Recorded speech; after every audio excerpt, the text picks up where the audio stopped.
తమిళనాడు రాష్ట్రంలో వచ్చినటువంటి ఎన్నికల ఫలితాలపైనే దేశవ్యాప్తంగా చాలా హాట్ చర్చ జరుగుతూ ఉంది. ఒక సాధారణ కుటుంబం నుంచి వచ్చినటువంటి విజయ్ ఇవాళ 108 స్థానాల్లో విజయం సాధించి తమిళనాడులో అతిపెద్ద పార్టీగా మన ముందు అవతరించడం జరిగింది. అలాగే డిఎంకే, ఏఐడిఎంకే లాంటి చాలా పెద్ద పార్టీలను మట్టి గర్పించినటువంటి పరిస్థితి. ఏకంగా తాజా మాజీ ముఖ్యమంత్రిగా ఉన్న స్టాలిన్నే ఓడించినటువంటి పరిస్థితి. చాలామంది మంత్రులు కూడా ఓడిపోయినారు. సో విజయం వెనకాల ఏముంది? ఎవరు కూడా ఇక ఏవి ఎగ్జిట్ పోలు, ప్రీ పోలు ఇవన్నీ చేస్తే కూడా విజయ్ని ఎక్కడ కూడా లెక్కల్లోకి తీసుకోలేదు. ఆఖరికి ఆర్టిఫిషియల్ ఇంటెలిజెన్స్ కూడా వాళ్ళ సర్వేలను బట్టే డిఎంకేకు పట్టం కట్టినటువంటి పని చేసినాయి. కానీ ఒకటి అర సర్వేలు మాత్రమే విజయ్ 110 మార్కును దాటుతారనేటువంటి లెక్క ఇచ్చినారు. ఇక్కడ ఈ పార్టీల బలాబలాలు ఒక్కసారి మనం పరిశీలించి ఒక చిన్న లెక్కకు వద్దాం. సరే, పశ్చిమ బెంగాల్, ఆసారు, తర్వాత మన్ను మషాడం అదంతా అది అస్సాంది అదంతా ఓపెన్ సీక్రెటే. పుదుచ్చేరి ఎట్లాగో ఎన్డీఏ కూటమికి వస్తుందని చెప్పుకున్నారు. ఆ తర్వాత కేరళ ఎట్లాగో కాంగ్రెస్కి వస్తుంది, కాంగ్రెస్ కూటమికి. ఈ 5 రాష్ట్రాల ఎన్నికల్లో ఈ 4 అందరికి క్లారిటీ ఉంది. కానీ క్లారిటీ మిస్ అయింది ఒక తమిళనాడులోనే. ఈ తమిళనాడు పైనే చాలా సీరియస్గా కనుక మనం కొన్ని లెక్కలు చూసుకుంటే చాలా క్లారిటీ వస్తుంది మనకి. ఇక్కడ తమిళనాడులో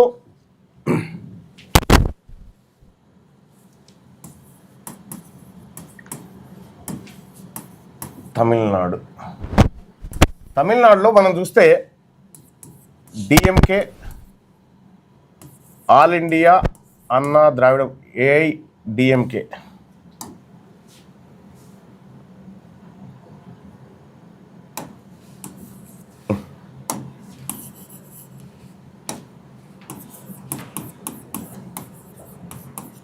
తర్వాత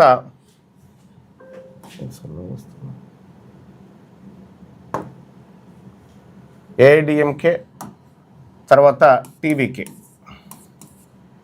వీళ్ళ ముగ్గురిని కనుక ఒకసారి చూస్తే మన క్లారిటీ వస్తుంది ఇక్కడ ఏం జరిగింది తమిళనాడులో అనేది. డిఎంకే పార్టీ రూలింగ్లో ఉన్న పార్టీ, అత్యంత పురాతన పార్టీ తమిళనాడులో 1977 ప్రాంతంలో అన్నా డిఎంకే పుట్టింది. డిఎంకే నుంచి విభేదించి ఇవి డిఎంకేకు కరుణానిధి, అన్నా డిఎంకేకు జయలలిత చాలా సుదీర్ఘకాలం పాటు వాళ్ళిద్దరూ రాజకీయ ప్రత్యర్థులుగా పోరాడుతూనే తమిళ ప్రాంత హక్కులపైన ఏకమైనటువంటి పరిస్థితి. ఇక్కడ టీవీకే ఇటీవల కాలంలో వచ్చినటువంటి జస్ట్ 2024లో అధికారికంగా ప్రకటించినటువంటి పార్టీ టీవీకే. ఇక్కడ వీళ్ళ బలాలేంది, వీళ్ళ బలహీనతలు ఏంది అనేది ఒక్కసారి చూస్తే విజయ్ ఎట్లా గెలిచిండు అనేది ఒక లెక్క మనకు వస్తుంది. ఇక్కడ సింపుల్గా చెప్పాలంటే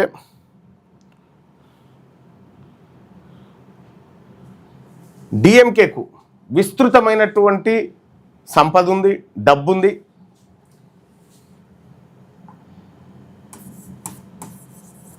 ఉంది. అధికారం ఉంది, ప్లస్ మీడియా ఉంది.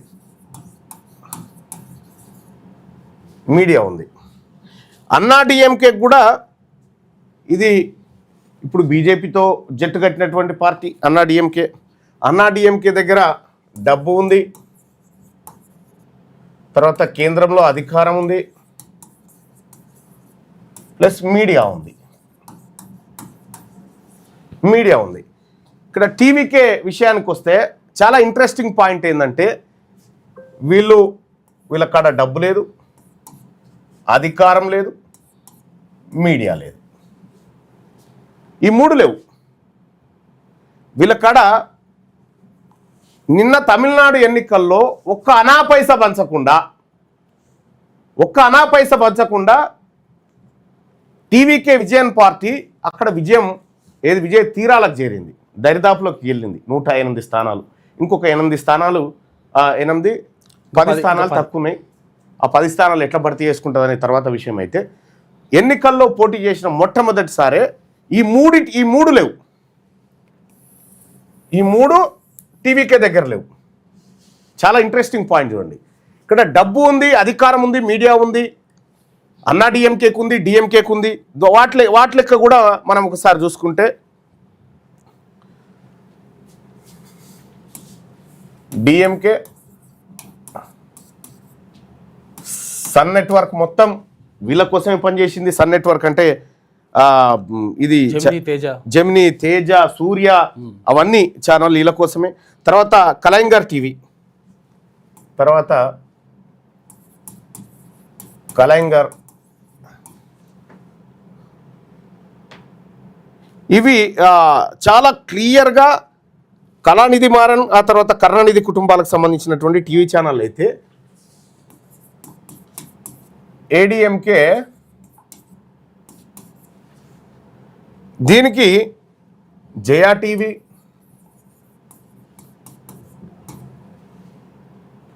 జయా ప్లస్, ఇట్లా ఈ టీవీ ఛానల్ ఉన్నాయి. పార్టీలు ప్లస్ మీడియా.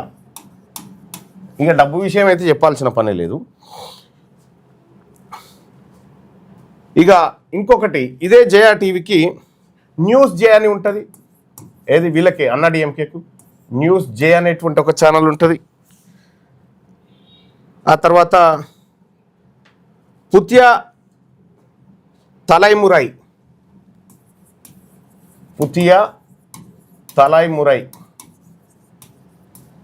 ఈ ఛానల్ ఉంటుంది. ఆ తర్వాత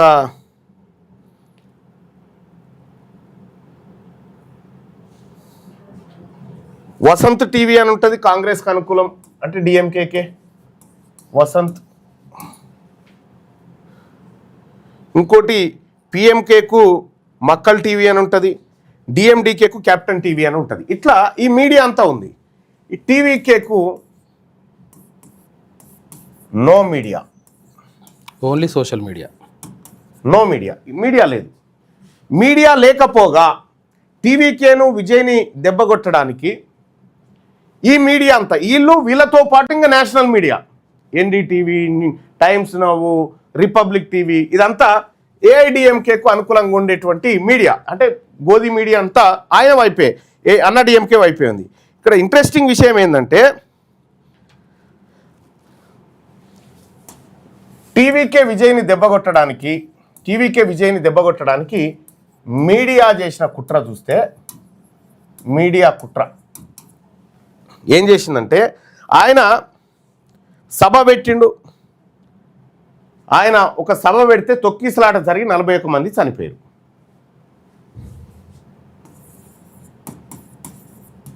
తొక్కిసలాట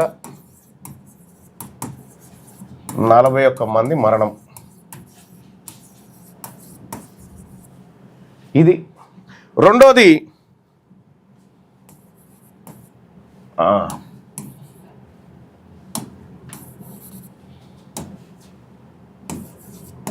విజయ్ విడాకుల పంచాయతీ, ఇవి. తర్వాత ఆమె పేరు ఏంది, హీరోయిన్ పేరు త్రిషతో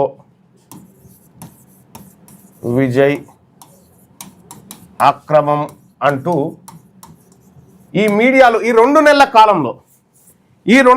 కాలంలో ఒక్కొక్క మీడియా సంస్థ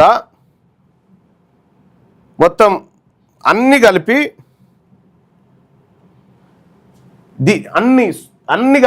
మీడియాలో అన్ని కలిపి దాదాపుగా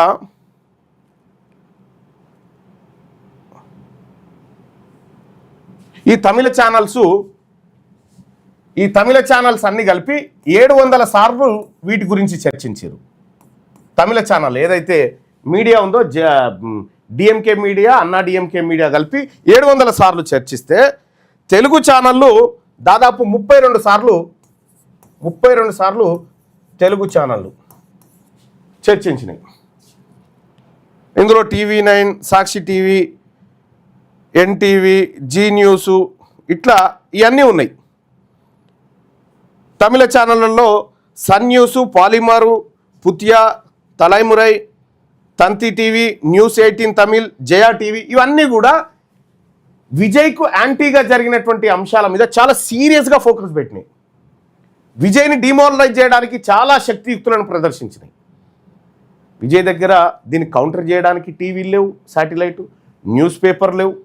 మీ అందరికీ తెలుసు అక్కడ న్యూస్ పేపర్లు పార్టీలకు అనుకూలంగా ఎట్లుంటాయి, ఇక్కడ ఎట్లుంటాయి, అక్కడ ఎట్లే ఉన్నాయి. ఇవన్నీ గిన్నిసార్లు చర్చకు పెట్టినాయి. కానీ విజయ్ ప్రచారము, విజయ్ అవకాశాల పైన ఇందులో సగం కూడా చర్చకు పెట్టలే. అంటే నెగిటివ్ స్ప్రెడ్ ఎక్కువ చేసినాయి విజయ్ గురించి. కానీ తమిళనాడులో ఉన్నటువంటి ప్రజలు ఏం చేశారు ఎరికేనా? తమిళనాడులో ఓడిపోయింది డిఎంకే, అన్నా డిఎంకే మాత్రమే కాదు, ఈ టీవీ ఛానళ్ళు, ఈ పేపర్లు అన్నీ కూడా ఓడిపోయినాయి. Only social media, no media, only social media.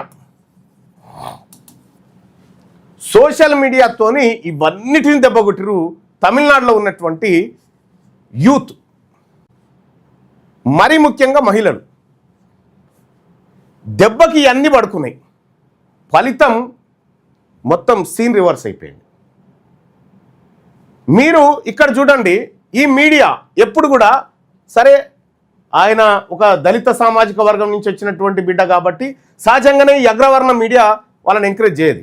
Encourage చేయకపోగా డిస్కరేజ్ చేస్తూ ఉంటుంది, ఇంకా వాళ్ళని మానసిక హింసకు గురి చేస్తూ ఉంటుంది అంటూ. అయితే మీడియా పాత్ర ఇక్కడ పటాపంచలైపోయింది. ఎవడు నమ్మే పరిస్థితి లేకుండా అయిపోయింది. అక్కడ మీడియా ఎంత కంగారు పడ్డి, ఎంత ఆగమాగం చేసినా కూడా ఆఖరికి టీవీకే పార్టీకి 108 సీట్లను కట్టబెట్టారు. ఇది తమిళనాడులో కాదు, అన్ని చోట్ల ఇదే మీడియా. సాంప్రదాయ పార్టీలు ఏవైతే అగ్రవర్ణ పార్టీలు ఉన్నాయో వాళ్లకు వంత పాడతాయి అంతే. మెజారిటీ ప్రజలకు ఆ ప్రజల్లోంచి ఏదైనా పార్టీ వచ్చినా లేకపోతే ఇంకేదైనా వచ్చినా దాని మీద బురద తగులుతాయి. మీరు సపోజ్ సూర్య పత్రిక అని గతంలో ఒకటి వచ్చింది, అది బీసీలకు సంబంధించినటువంటి పత్రిక వస్తే దాని మీద ఆంధ్రజ్యోతి ఎదురుదాడి చేసి మొత్తం నాదర్గులు భూములని చెప్పి ఆగమాగం చేసింది. అంటే ఈ వర్గాల నుంచి మీడియా వచ్చినా పార్టీ వచ్చినా ఇవి సహజంగా జీర్ణించుకోలేవు. ఇప్పుడు లేటెస్ట్గా తెలంగాణ రాష్ట్రానికి వద్దాం. మొత్తం తెలంగాణ రాష్ట్రంలో చరిత్రలో ఎన్నడూ లేని విధంగా ఏ రాజకీయ పార్టీ చేయనటువంటి సాహసోపేతమైనటువంటి నిర్ణయాన్ని తెలంగాణ రాజ్యాధికార పార్టీ రైట్ టు ఎడ్యుకేషన్ అమలు చేయాలని చెప్పింది. రైట్ టు ఎడ్యుకేషన్ భారత ఏదైతే పార్లమెంట్ ఉందో పార్లమెంట్ ఆమోదించిన చట్టాన్ని అమలు చేయమని చెప్పి రైట్ టు ఎడ్యుకేషన్ కోసం ఇందిరా పార్క్ దగ్గర పేరెంట్స్ అందరు ధర్నా పెట్టి ఈ ఫీజుల దోపిడీ పైన, విద్యార్థుల చదువుల పైన పోరాటం చేస్తే తెలుగు మీడియా ఛానళ్ళు, తెలుగు మీడియా రైట్ సార్ ఇదే ఓకే, ఈ తెలుగు మీడియా ఛానల్ ఉన్నాయి కదా, ఈ తెలుగు మీడియా ఛానల్లో ఇందిరా పార్క్ కాడ తల్లిదండ్రులు వచ్చి విద్యా హక్కు కోసం ధర్నా చేస్తే TV9లో చిన్న వార్త రాలే, TV5లో చిన్న స్క్రోలింగ్ రాలే, 10 టీవీలో కవరేజ్ లేదు, జీ తెలుగు న్యూస్లో ఇక అదైతే మొత్తమే లేదు, ABN ఆంధ్రజ్యోతిలో లేదు, V6 ఒక్క దాంట్లో వచ్చింది, CVR లేదు, NTV లేదు, HMTV లేదు, T న్యూస్ లేదు, I న్యూస్ లేదు, ETV2 లేదు, ఎందులో లేదు, ఇది లేదు. ఇది ఇట్లా గుర్తుపెట్టుకోండి. ఇది విద్యార్థులకు, తల్లిదండ్రులకు జరుగుతున్నటువంటి నష్టం పైన జెన్యూన్ కాజ్గా ప్రజలు కొట్లాడి ఇందిరా పార్క్ కాడికి వేలాది మంది తరలి వస్తే ఈ ఛానళ్ళలో ఎందులో రాలేదు. రెండో విషయం ఏంటంటే, ప్రజలను ఈ విధంగా చైతన్యవంతం చేస్తున్నటువంటి తెలంగాణ రాజ్యాధికార పార్టీ ఏదైతే ఉందో ఆ పార్టీని నడుపుతున్నటువంటి తీన్మార్ మల్లన్న, మీరు చూడండి, మీరు రీల్స్లో అక్కడిక్కడ చూడండి, ఇక్కడ ఈ కవరేజ్ లేదు. ఆలేరులో మొన్న ఒక గవర్నమెంట్ ప్రోగ్రామ్ జరిగింది. ఆ ప్రోగ్రాంలో వాస్తవానికి కూడా ఏం కాలే, అక్కడ జరిగింది ఏమీ లేదు. పాపం వాళ్ళదేం లేదు, మాదేం లేదు. వాళ్ళు ప్రభుత్వంలో ఇంకా నెరవేర్చాల్సినటువంటి అంశాలు ఉంటే వాళ్ళంతా మళ్ళీ నా ఫ్రెండ్సే, మందెవరు కాదు. తీన్మార్ మల్లన్నను తరిమి కొట్టిన కార్యకర్తలని ఈ జీ న్యూస్ తోడేస్తాడు. వీళ్ళందరూ ఈ ఛానళ్ళన్నీ అంటే తీన్మార్ మల్లన్న గురించి నెగిటివ్గా ప్రచారం చేయడానికి వీళ్ళు ఆలేరు ఫంక్షన్ హాల్లో జరిగినటువంటి కార్యక్రమం కాడు ఉంటారు. ఇందిరా పార్క్ దగ్గర జరిగినటువంటి రైట్ టు ఎడ్యుకేషన్ గురించి ఈ ఛానళ్ళు చర్చించాయి, ఒకటి అరా ఛానల్ తప్ప. అంతెందుకు, ఇదే తెలంగాణ రాష్ట్రంలో బీసీలు అధికారంలోకి రావాలని బీసీ ఉద్యమం ఉవ్వెత్తున ఎగిసిపడుతున్నటువంటి ఈ రోజుల్లో బీసీలకు అన్యాయం జరుగుతుందని చెప్పి సాయి ఈశ్వరాచారి ఇక్కడ సూసైడ్ చేసుకొని చనిపోయాడు. ఇక్కడ మన ఆఫీస్ ముందు రోడ్డు మీద సూసైడ్ చేసుకొని ఒక అబ్బాయి చనిపోతే ఏ ఒక్క ఛానల్ కూడా ఇట్లా బీసీ ఉద్యమం కోసం చనిపోయిండు అని ఆయనది వేయకుండా ఇంకా మీదికెళ్ళి తీన్మార్ వలననే చంపిండు అనేటువంటి కలరింగ్ తీసుకొచ్చే ప్రయత్నం చేసింది. ఇంకా ఈ మీడియా చూడండి, ఈ మీడియా చేసినటువంటి కథ చూడండి. అందుకోసమే నేను చెప్తా ఉన్నా, ఈ జీ న్యూస్ ఓనికి, TV9, TV5, 10 టీవీలు అందరికి కూడా చెప్తా ఉన్నా, మీరు రాసి పెట్టుకోండి. మీరు ముడ్లు దేక్కున్నా కూడా ఈ రాష్ట్రం బీసీల వశం కాబోతా ఉంది. ఈ రాష్ట్రంలో మెజారిటీ ప్రజలైనటువంటి బీసీల చేతికి హక్కులు రాబోతా ఉన్నాయి, అధికారం రాబోతా ఉంది. ఆ తర్వాత మిమ్మల్ని ఒకసారి చూడాలని ఉంది నాకు. ఇవన్నీ అయిపోయిన తర్వాత తెలంగాణ రాష్ట్రంలో బీసీలు అధికారంలోకి వచ్చిన తర్వాత మీ మీడియాని అందరినీ, మీరు ఎవరైతే ప్యాకేజీలు తీసుకుంటారు కదా, ఆడోళ్ళ తాన మగోళ్ళ తాన అందరి తాన, వీళ్ళందరినీ ఇట్లా కూర్చుండబెట్టి చూడాలని ఉంది. కానీ గుర్తుపెట్టుకోండి, మీడియా ఒకప్పటి మీడియాకి రెస్పెక్ట్. ఎప్పుడు మేమున్నటువంటి కాలంలో, నేను జర్నలిజం నేర్చుకుంటున్నటువంటి కాలంలో మీడియా జర్నలిస్టులు అంటే, మీడియా అంటే ఓ MVR శాస్త్రి గారు, చాలా పెద్దవాళ్ళు, వాళ్ళని చూసి ఇన్స్పైర్ అయినటువంటి వాళ్ళు. మీరు ప్యాకేజీ స్టార్ లాగా మారి ఇప్పుడు మన ఆఫీస్ ముందు ఒక బీసీ ఉద్యమకారుడు సూసైడ్ చేసుకొని చచ్చిపోయాడు కదా, ఇదే ఉద్యమకారుడు ఆమె కల్వకుంట్ల కవిత ఇంటి ముంగట్నో లేకపోతే కేసీఆర్ దగ్గరనో కేసీఆర్ మళ్ళీ సీఎం కావాలి అని చెప్పి పుట్టుకున్న చచ్చిపోయింది అనుకో, కవరేజ్ ఎట్లా ఉంటుండే? మామూలు ఉండకపోతుండే, ఇక ఎట్లుంటుండే? వేరే వార్తనే ఉండకు. అంటే వాళ్ళ ఇంటెన్షన్ ఏంటంటే బీసీల నుంచి బలమైన నాయకత్వం ఎట్టి పరిస్థితుల్లో బయటికి రావద్దు, వచ్చినా కూడా వాళ్ళని ఆగం చేయాలి. ఇగో ఇది మీరు ఆగం చేస్తే ఆగమయ్యేటువంటి తీర్మానం. ఎందుకంటే మీ అనుమానం చదివి వచ్చిన నేను ఇడికి, మీ షటర్లు ఎట్లా పనిచేయాలో చదివి ఇడికి వచ్చిన నేను. ఏదో ఒక రోజు ఖచ్చితంగా ఈ బీసీ సమాజం అంతా మిమ్మల్ని రోడ్ల మీద ఉరికించి కొట్టేటువంటి రోజు అయితే తప్పకుండా వస్తుంది. వచ్చుడుగా తెస్తా.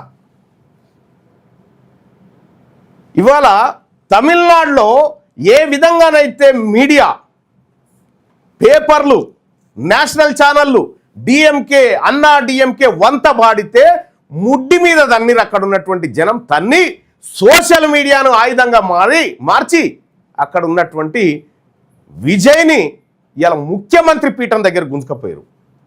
మొత్తం భారతదేశంలో మొత్తం మీడియాను చూసేటువంటి వాళ్ళు 4.5% లేరు, 93.5% సోషల్ మీడియాలో ఉన్నారు. ఇలా బీసీ ఉద్యమం కూడా సోషల్ మీడియాలోనే ఉంది. ఇలా మీరు చూడండి, ఆర్ కృష్ణయ్య వీళ్ళందరూ ధర్నా చేస్తే ఈనాడులో వార్త వస్తుంది, ఆంధ్రజ్యోతిలో వస్తుంది. ఏడొస్తుంది? హైదరాబాద్ లోకల్ పేజీలో వస్తుంది వార్త, అదే వచ్చిందని మనోళ్ళు. కానీ ఎక్కడన్నా ఇద్దరు రెడ్లు, ఇద్దరు వెలవలు గుసగుస పెట్టుకుంటే మెయిన్ పేజీలో. ఇలా తెలంగాణ రాష్ట్రంలో దూద్ కా దూద్ పానీ కా పానీ అర్థమైపోయింది జనానికి. మీ మీడియా ఎన్ని డ్రామాలు చేసినా, ఎన్ని ప్యాకేజీ కథనాలు వడ్డించినా, నేను అడుగుతా ఉన్నాయా, నేను ఇక్కడ ఉన్న మీడియాని అడుగుతా ఉన్నా, ఎంతమంది సీఈఓలకు కవిత డబ్బులు పంపిస్తుందా నెలకు చెప్పురా? ఆ ఇచ్చే దాంట్లో కూడా మావోడే ఉన్నాడు. మళ్ళా ఎంతెంత ఇస్తారో కూడా తెలుసు. జీ న్యూస్ భరత్కి ఎంత పోతుంది నెలకు ప్యాకేజీ, ఏ పార్టీ నుంచి ఎంత పోతుంది, ఏ నాయకుడి నుంచి మొత్తం లెక్కలు ఉన్నాయి మా దగ్గర. వాళ్ళకి ఇంట్రెస్ట్ ఉంటే ఒకసారి మాట్లాడుకుందాం దాని మీద. నేనేమంటున్నా, ఈ మీడియాని అడ్డం పెట్టుకొని ప్రజల ఆశయాలను, మెజారిటీ వర్గాల రైట్ టు ఎడ్యుకేషన్ అమలు చేయమని చెప్పదానే మీ మీడియా? పేదవాడికి ఒక నాణ్యమైన విద్య అందాలని చెప్పదా? మీకోటి తెలుసా? ఇక చూడుర్రి, మొత్తం భారతదేశంలో ఎడ్యుకేషన్ కోసం దోపిడీ ఎక్కువ ఏడ జరుగుతుందంటే తెలంగాణలో జరుగుతూ ఉంది. మొత్తం భారతదేశంలో జరుగుతున్నటువంటి హెల్త్ దోపిడీ ఎక్కడ ఎక్కువ ఉందో తెలుసా? తెలంగాణ రాష్ట్రంలో ఎక్కువ ఉంది. ఈ హెల్త్ గురించి, ఎడ్యుకేషన్ గురించి, ఈ ప్రజల కష్టాల గురించి ఈ ఛానళ్ళలో సింగిల్ డిస్కషన్ పెట్టరు. సింగిల్ డిస్కషన్ అంటే ప్రజలకు కూడా ఈ కథ దాదాపుగా అర్థమైపోయింది వీళ్ళకి సంబంధించినటువంటిది. ఇక్కడ చూడు, ఇది చాలా చాలా భయంకరమైనటువంటి విషయం. ఈ విషయాన్ని ఎప్పుడు మన మీడియా చెప్పదు, ఎందుకంటే వాళ్ళే కదా ఈ దుకాణాలన్నీ, ఈ దొంగతనాలన్నీ వాళ్ళే కాబట్టి. ఇగో చూడండి ప్రజలారా, వైద్యం సామాన్యుడికి ఎట్లా శాపం ఉంది. తెలంగాణలో ప్రైవేట్ ఆసుపత్రుల దోపిడీ ఒక సామాజిక వర్గం విశ్లేషణ ఒకసారి చూస్తే, దక్షిణ భారతదేశంలో వైద్య ఖర్చులు అత్యధికంగా ఉన్న రాష్ట్రం మనదే. భారతదేశంలో ఒక రోగానికి సగటున 34,064 రూపాయలు ఖర్చు పెడతా ఉంటే, తెలంగాణలో అదే వైద్యానికి 52,743 రూపాయలు ఖర్చు పెడతా ఉన్నాం. ఇది నాది కాదు, నేషనల్ శాంపిల్ సర్వే నివేదిక ఇది. ఇక్కడ ఒకసారి చూస్తే ప్రాణాలు నిలపడానికి ఆస్తులు అమ్ముకోవాల్సిన దుస్థితి, వ్యాధుల మార్పు, అంటువ్యాధులు తగ్గుతున్నప్పటికీ భారీగా పెరిగిపోతున్న జీవనశైలి వ్యాధులు, ప్రైవేటు వైపు పరుగులు, పట్టణ ప్రాంతాల్లో ప్రైవేట్ ఆసుపత్రులపైన పూర్తి ఆధారం, ప్రభుత్వ వైద్యం సామాన్యుడికి ఇంకా దూరమే, జేబుకు చిల్లు, సామాన్యుడి వైద్య ఖర్చులు ఆకాశాన్ని అంటున్నాయి, చికిత్స కోసం ఆస్తులు ఇల్లు అమ్ముకోవాల్సిన దయనీయ పరిస్థితి నెలకొంది. ఈ దోపిడీ వెనుక ఎవరున్నారు? కార్పొరేట్ ఆసుపత్రులపై ఆధిపత్య వర్గాల గుత్తాధిపత్యాన్ని ఒకసారి చూస్తే, ఇగో రెడ్డి, వెలమ, కమ్మ. కార్పొరేట్ ఆసుపత్రులన్నీ రెడ్డి, వెలమ, కమ్మ సామాజిక వర్గాల గుత్తాధిపత్యంలోనే ఉన్నాయి. ఇక్కడ భారతదేశం కంటే పక్కనున్న ఆంధ్రప్రదేశ్ కంటే ఇక్కడ ఆసుపత్రుల ఖర్చు ఎక్కువ, ట్రీట్మెంట్ ఖర్చులు ఎక్కువ. ఇక ఈ ట్రీట్మెంట్లన్నీ ఈ వర్గాల చేతిలో ఉన్నాయి కదా, ఈ వర్గాలే మీడియాకు అడ్వర్టైజ్మెంట్లు ఇస్తే ఇప్పుడు ఏం కోరుకుంటుంది మీడియా? పేదవాడికి ఈ ఎడ్యుకేషన్ హెల్త్ అందకూడదని. పేదవాడికి అందితే వీళ్ళకి రావుగా పైసలు. ఇక్కడ ఈ గుత్తాధిపత్యానికి ముగింపు ఎప్పుడు? దీనికోసమే మనం ఇందిరా పార్క్ కాడ ఎడ్యుకేషన్ ధర్నా చేసినాం, ఖచ్చితంగా హెల్త్ కూడా ప్రోగ్రామ్ తీసుకుంటాం. హెల్త్ అండ్ ఎడ్యుకేషన్ అనేది ఈ దేశంలో చాలా కీలకమైనటువంటిది, ఈ దేశంలో ఏ దేశంలో అయినా.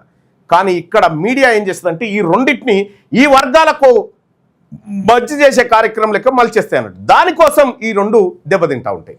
అందుకోసమే నేను యువతకు చెప్తా ఉన్నా, ప్రజలారా, యువకులారా, ఇదంతా ఒక ఫేక్ మీడియా, దొంగ మీడియా మన దగ్గర ఉన్నదంతా. ఈ ఛానళ్ళన్నీ ఇవన్నీ ప్యాకేజ్ స్టార్లు, ఇవి ఎంతసేపు కూడా అగ్రకులాల కాళ్ళు ఒత్తడానికి, వాళ్ళు ఇచ్చే బిచ్చపు బిస్కెట్లు తినడానికి వేచి చూసేటువంటి అగ్రకుల ఛానల్లే. మనకంటూ బీసీలకంటూ ఒక మీడియా లేదు, ఒక పేపర్ లేదు, ఒక ఛానల్ లేదు. మనకున్నదల్లా సోషల్ మీడియానే. ఇలా తెలంగాణ రాజ్యాధికార పార్టీని సాయశక్తులు ట్రై చేసారు దీన్ని ఖతం చేయాలని. వాళ్ళకి అర్థమైంది ఏంటంటే ఇది ఖతం కాదనేది లెక్కకొచ్చారు. మీరు రాసి పెట్టుకోరి, 2029 తెలంగాణ రాష్ట్రంలో బీసీలు అధికారాన్ని అందుకోబోతా ఉన్నారు మొట్టమొదటిసారిగా. ఆ విజయం మీ వార్తలు, మీ ఛానళ్ళు, మీ పత్రికల్లో మారుమోగాలే. మారుమోగుడు ఏమొద్దు, మీ ఫేసులు చూడాలి అంతే. మీ ఫేసులు చూస్తే సబ్బండంగా అందరికి అర్థమవుతుంది. నేను తెలంగాణ యువతకు కూడా పిలుపునిస్తా ఉన్నా, మనకున్నదల్లా ఒకే ఒక్కటి ఆయుధం, సోషల్ మీడియా. ఈ సోషల్ మీడియాలో మీరు యాక్టివ్గా ఉండండి. ఈ మీడియా ఛానళ్ళల్లో వచ్చేటువంటి వార్తలు లేకపోతే వాటిని చాలా నిశ్చితంగా పరిశీలించండి. ఎందుకంటే అవి చూసేటోడు ఎవరు లేడు ఫస్ట్ ఆఫ్ ఆల్. ఎందుకంటే మీడియా కంప్లీట్గా గబ్బైపోయింది కాబట్టి ఈ పరిస్థితి దాపురించింది. తెలంగాణ రాజ్యాధికార పార్టీ ఖచ్చితంగా ఈ రాష్ట్రంలో మెజారిటీ యువత, మహిళలు, కార్మికులు, రైతులు అందరి హక్కులను రక్షించేటువంటి తెలంగాణ రాజ్యాధికార పార్టీ మన పార్టీ పుట్టింది. ఇలా సాంప్రదాయ ఏమైందా? తమిళనాడులో భారతీయ జనతా పార్టీకి ఒకటే ఒక ఎమ్మెల్యే ఇచ్చారు, అది కూడా జర్ర అయితే మిస్ అవుతుండే.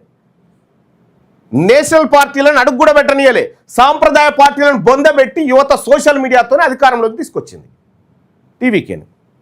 ఇక్కడ జరిగేది కూడా అదే జరిగి తీరుతుంది. ఖచ్చితంగా తెలంగాణ యువతకు నేను రిక్వెస్ట్ చేస్తా ఉన్నా, మీరు సోషల్ మీడియాలో వాలంటీర్స్గా జాయిన్ కాండి, తెలంగాణ రాజ్యాధికార పార్టీలో చేరండి. ఇది మనది, మన హక్కుల కోసం పుట్టినటువంటి పార్టీ. జై తెలంగాణ, జై బీసీ.